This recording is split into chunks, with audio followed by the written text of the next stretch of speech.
All right, all right, all right. Well, we are back, Sammy. We are back finally after a little bit of a break there. How you feeling about Hiatus? Yeah, a little bit of a hiatus. How you feeling about the first 2 weeks? Feeling pretty good. Pretty solid first 2 weeks from PGM. I think there was a lot of good battles. I think it's a great start. Great start. Can't complain. I agree. Yeah, we'll take a look at some of the battles and see how the teams performed differential-wise, and just kind of give some opinions on how they performed so far and how much they've improved, and kind of go from there. Yeah, see what people have hooked up for the first 2 weeks of PGM. I'm gonna move through what we got here on the dock already for the PGM Power Rankings, and we're gonna see if we kind of agree with this or any kind of movement that we can put on there. So first one we do have right at the top, Cappy. He's got a +6, 2 wins. Sorry, +12, 2 wins. So he's 6-0 both of his games. What do you think about Cappy? Yeah, I watched the first game against Nando. That was a great week one surprise. He played really, really well. Brought a good team. Utilized it really, really well. I didn't happen to catch the second game. I didn't realize he 6-0 that one too. So I thought that's a really, really good start from Cappy. So the second one he played was against Sora. Sora is a good player as well. And this one he had brought the range setup. And this is the one where Mega Swampert kind of just goes crazy. I think I remember. Mega Swampert ends up getting a bunch of kills here. Yeah. He did like over 50 with Waterfall to like Sceptile at one point in this matchup. Killed the Arcanine. Killed the Aerodactyl late. Killed the Gliscor. I think it got like 4 or 5 kills or something like that in the game. So pretty good showing. So let's take a look. Second up. Oh, look at this guy. 2-0 +10. Who's this? Oh, who is this guy? 2-0 +10. Who is this New guy? coach took over Juan. We weren't really sure, what he'd be able to bring to the table. I think he hadn't played really since like Gen 4, he was telling me. So the kind of first real season getting back into things, or first real like experience with like a new gen after a very long time. But first 2 weeks have been pretty good. Yeah, no, first 2 weeks have been great.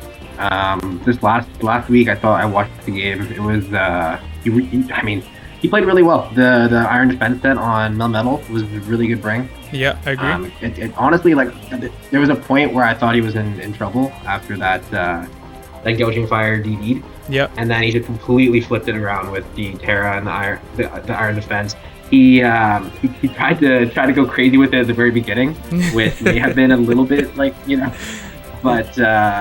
He just came. I think it was a 5-0, right? Yeah, it turned right around. I think it turned into a 5-0 at the end. Yeah, this was a good set. We were kind of discussing some things a little bit during a mock, and kind of realized that, okay, you know what, this Iron Defense set could be kind of interesting. Mostly for Ferrothorn actually, but then no Ferrothorn. Simon opted to go for Copper Raja as his steel type, but it could still kind of work the same where. You can kind of get in Melmetal on floor G's kind of free, relatively free, and then get that sub up. And I think that really flipped the game for him, because there were a couple scary moments in this matchup where I keep calling him Reggie Steel because he named it Reggie Daddy, right? Where Melmetal just does so much work and kind of saves him. So yeah, that's really good showing. Good showing overall. Hit the Terra. Yep. Solid matchup. Solid. Yeah, he played super well. I'm not gonna say I took him lightly. I prepped accordingly for the team. Yep. And yeah, he just completely outplayed me week one. It was a really good showing from him. It didn't see it felt like he almost he almost saw my game plan coming and brought the perfect counters. Yeah. Just starting from turn 1, so it was pretty impressive. Yeah. And I think it just continued that forward with week 2. So. Yeah, agreed. Yeah, I had a good strategy coming into that. Right off the block, hitting the the Veil, the Encore, and stuff like that, and then kind of went from there and was able to kind of to show why like the roster he has is really good for Trick Room. Executor has been used really well last 2 weeks. So yeah, another kind of new coach, either first year, second year coach that's kind of coming here and getting right on top of the standings. We got EJ next. EJ's also 2-0. He put up a +9 over the last 2 weeks. We'll just do a quick look here. So he ends up getting a 5-0 on rolling in the end with Raging Bolt, kind of setting up. Rillaboom used pretty nicely. Yeah, solid. And then against Zenith, yeah, good team against Zenith here. I remember his positioning was really solid in this game. He played his Terra nicely here. Oh, that was loud.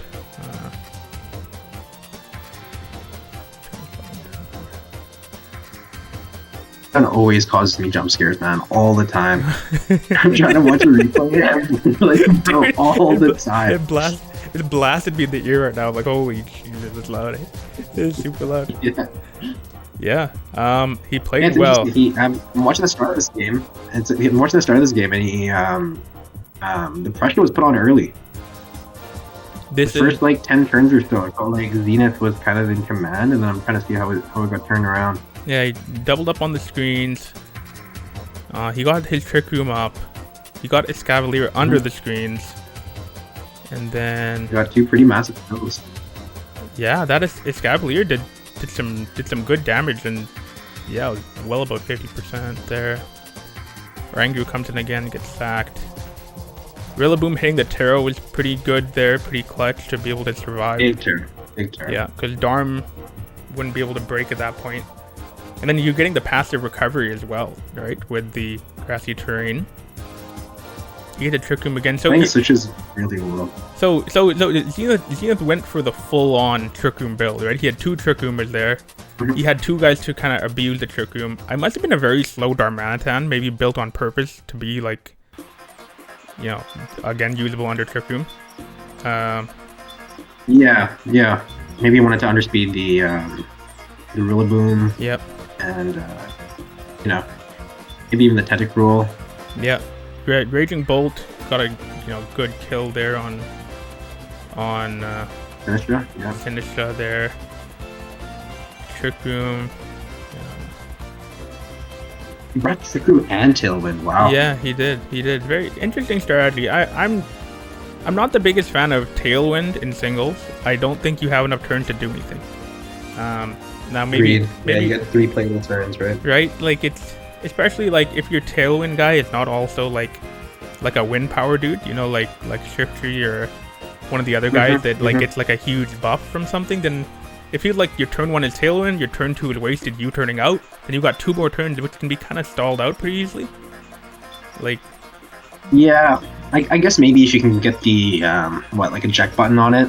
Yeah. Just get maybe hit out right after Tailwind, and maybe. Yeah.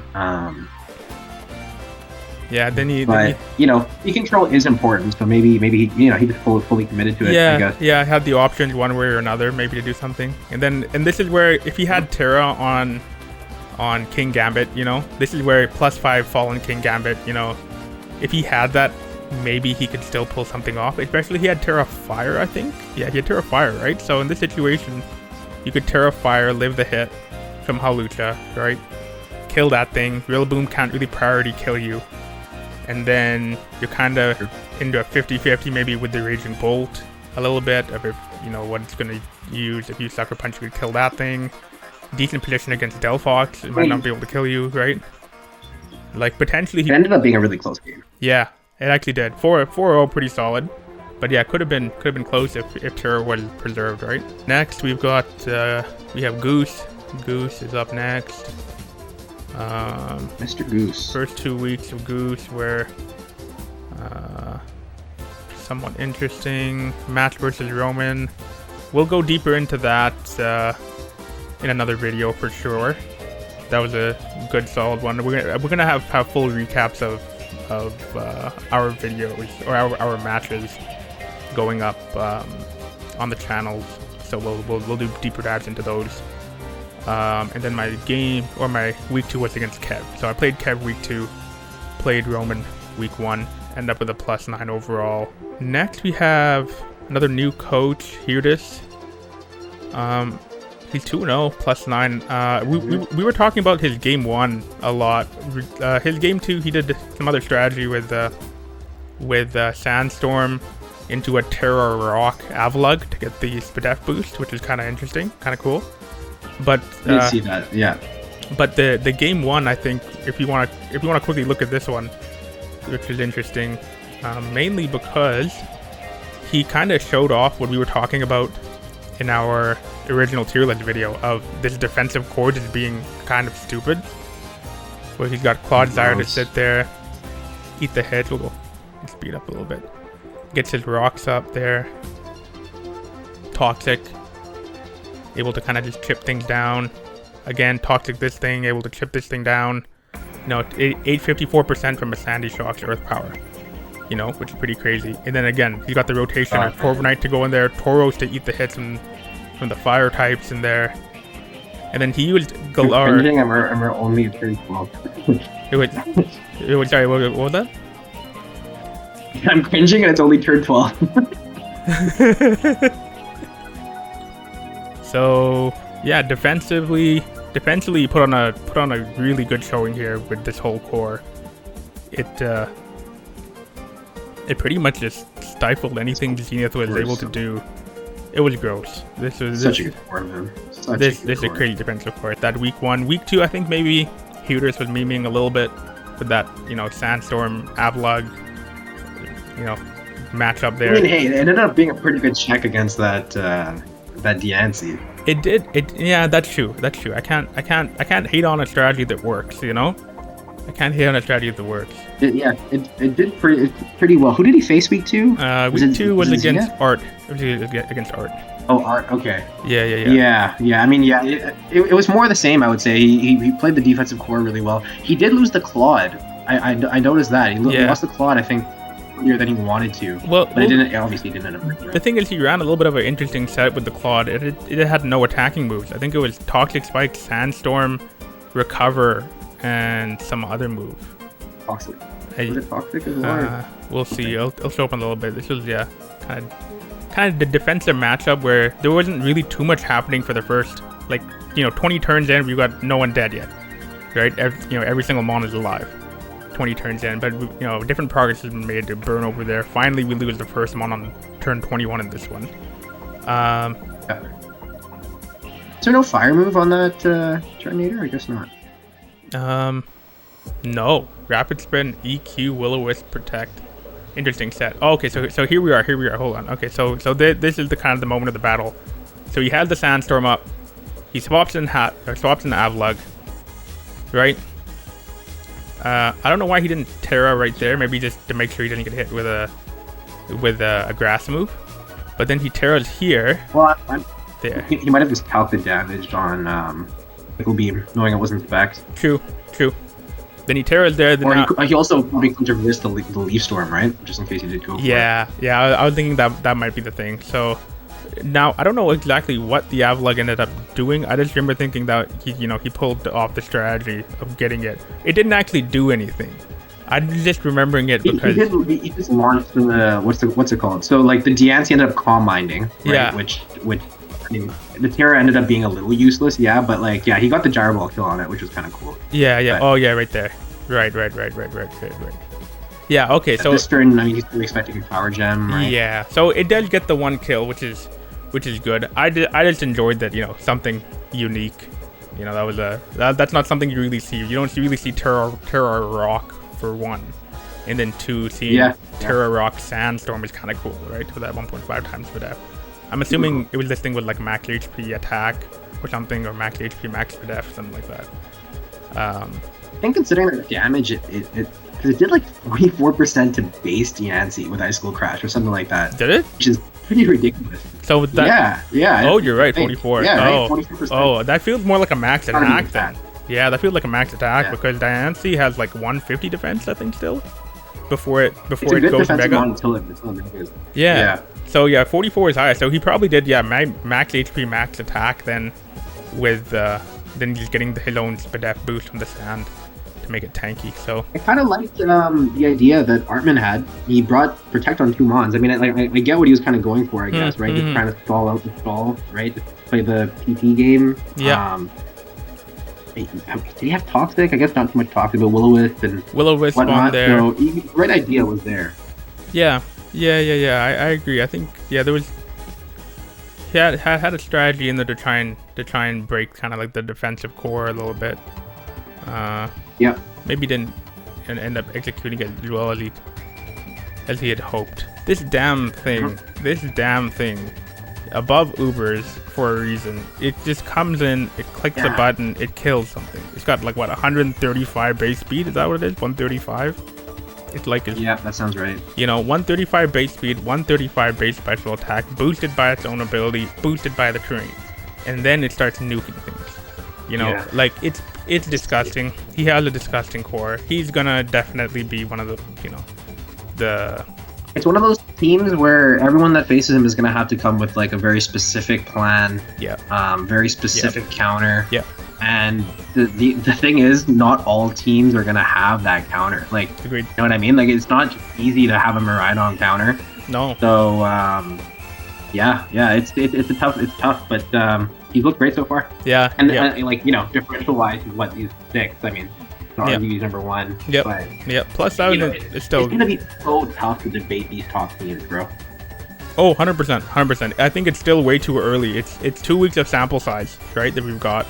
And then like we all know how close a match can be from a 6-0 to a 4-0 to a 2-0 to a 1-0, and they're not necessarily indicative of how difficult the match was. You can have a really difficult match and end up 6-0ing someone, and on paper it's a 6-0, but in reality that could have been a very tough matchup with a lot of good reads, lucky reads on the part on your part or whatever it is, right?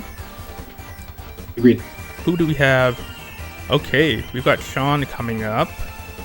Also 2-0. He's got a +6 with the Kangaskhan. His double setup has been as good as we kind of expected it to be.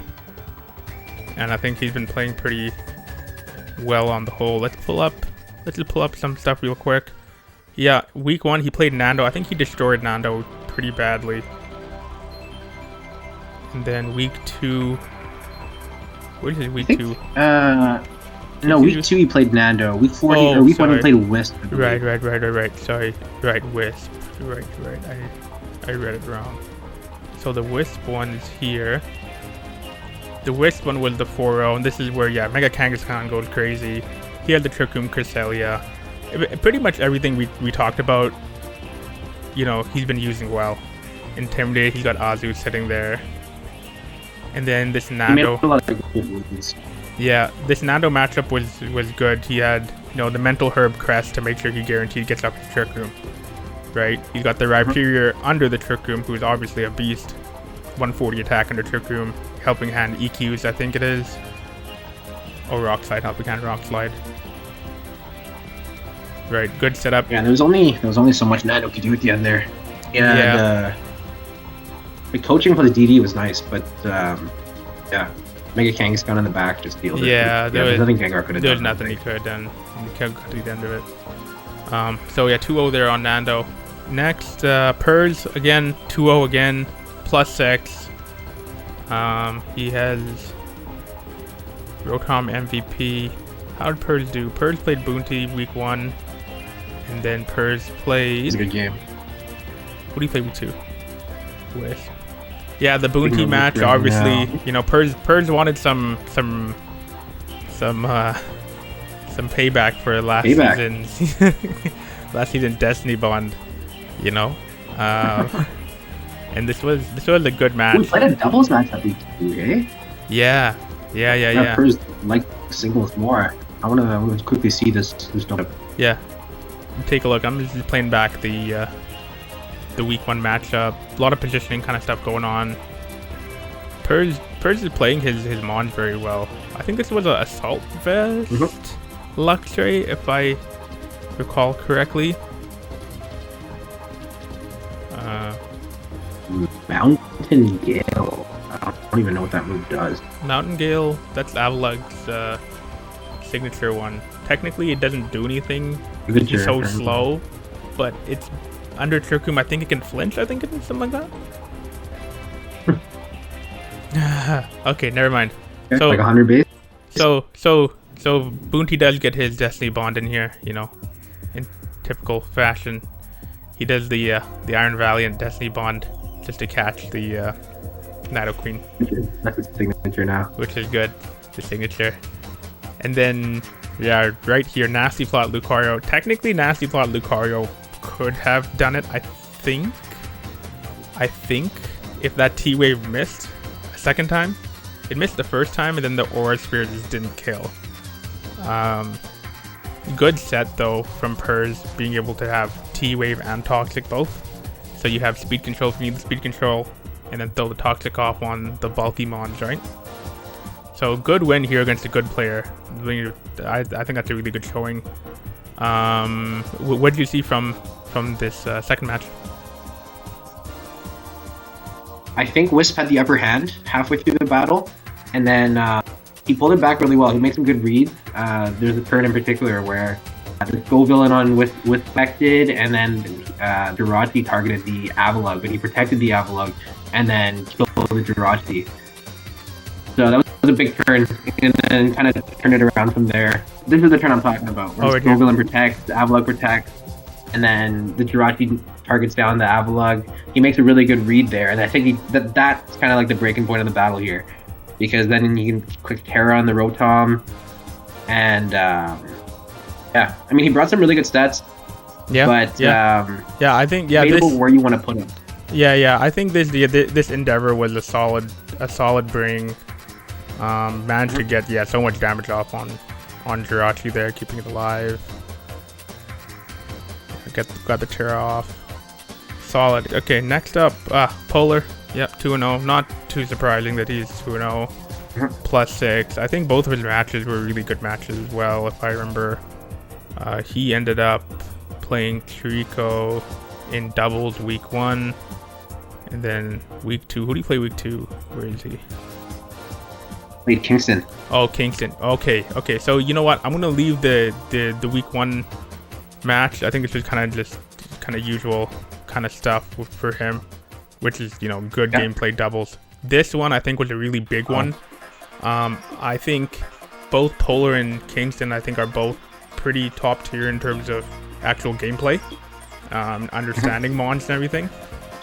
This was a really close one. It was a very close one. Literally came down to a roll, I believe, at the very end. Managed to pull it off, though, right? All things considered. This was a really good game. This was a really good game. I want to play the whole thing back, but I think everyone's probably seen it at this point anyways.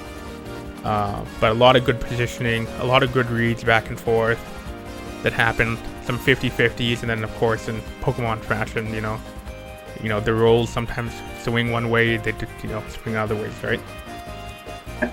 But he managed to pull this one out. Who we got next? We got Jurassic Pig, 2-0. Dang. Also +6. Yeah, he used the Zygarde. How we feeling about Pig? He played. Take a little look here. He played Arc week 1, and he played Bird week 2. This match. How did the battles go? 5-0, 4-0. Yeah. Yeah, this match was a interesting one. And I think the key, or the big one in this match, was this Honchkrow. Where was the Honchkrow getting the belly jump boost? Am I tripping? There it is. Yeah, the Honchkrow getting the belly jump boost. Alright, managed to get that. Turn 8. When that happened. Rest of the match was pretty good. Terra normal on the Slowking. He played well. I think he was in control for most of that match anyways. And then the second match, they had the Terra type shown there, Terra preview.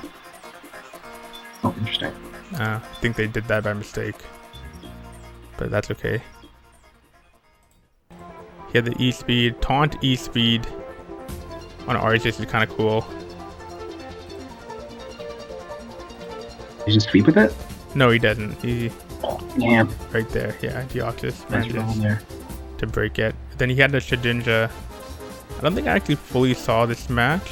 I'll kind of speed through things. He set up pretty good with the Shedinja. Oh, and pivoted out. Oh, Bird ran the population bomb set, bro. With Smeargle. That's pretty cool. I don't even think I got a chance to run that last season. I know you tried. I know you had it. You had it prepped up. I think for one of the playoff matches. Yeah. And I don't think you were able to actually run it. What's that? Yeah. I think he played well in both matchups. Yeah, he actually ended up being pretty close, eh? Yeah, sub 1,000 arrows, glare. Well, he had your Tink at 43. He had a full health Slowking, 88% there. Yeah. This is also, rounds out the top 10 that we've got. We got Clay, also 2-0, +5. He ended up playing Kev week 1 and Roman week 2. Okay. This Roman match was a close one. This one I think was a pretty good indication of Clay kind of understanding some of the positioning and being able to make his reads against a good player. I'll speed this up a little bit here. Yeah, get the solo turn 11. Double miss right there. Double leech seed miss right there from Roman onto the slow bro, which is a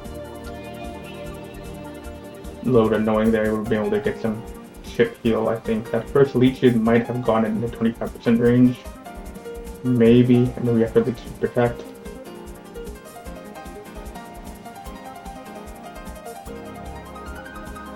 Mega Pincer comes in, good stonage there. Good stonage prep from Roman there to be able to cast the Zapdos.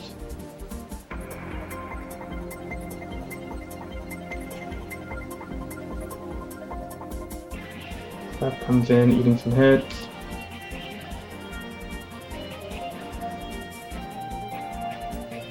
Nice slow bro. Got regular slow bro. A lot of positioning here, so he's down 4-3. He's got Glade at full health, he's got Philistine at 51, 63 on Slowbro, and then Roman's got 18% Draco-ish, 22% Shaman. Okay, let's see how he works this endgame. Triple flinch right there, so got a little bit of luck back after the double leech seed misses. So he gets the Terra Fairy out and then another miss from Shaman. Oof. That's pretty rough. Future Sight comes out. Shaman puts the sub in. Scald. Yeah, and the problem here is now I think he breaks the sub and then he kills with Future Sight. Yeah. And then Slowbro's really tanky being able to eat that. He gets the Scald burn off on Pinsir as well, which is probably big, because Pinsir quick attack may have done a good amount to Glade. That plus Rocky Helmet Chip actually may have just beat Glade on its own. Yeah, because that's 37, so we would have doubled that, right? So we would have been looking at a 72 roughly % quick attack. Then you would have been able to double quick attack there. Yeah, because this. Yeah. Ooh. Shoot. That's a close game. That's a really close game. Clay still played well there, regardless. Roman played a really good game, got really unfortunate there, I think, with some of those misses for sure. But yeah, overall, that's good gameplay. That wraps up, I guess, this first top 11. It's supposed to be kind of top 10, top 11 look from the first 2 weeks of PGM. For next week, we're going to have a more structured video where we're going to go over each of the matches that happened, and then we're also going to go over some of the big transactions that happened during the week. So including like, you know, end of week 3, start of week 4, free agent acquisitions, all that kind of stuff. We'll try and add some of those into the video. But yeah, hope you guys all enjoyed this week 1 and 2 recap of PGM. And yeah, we'll catch you guys in the next one.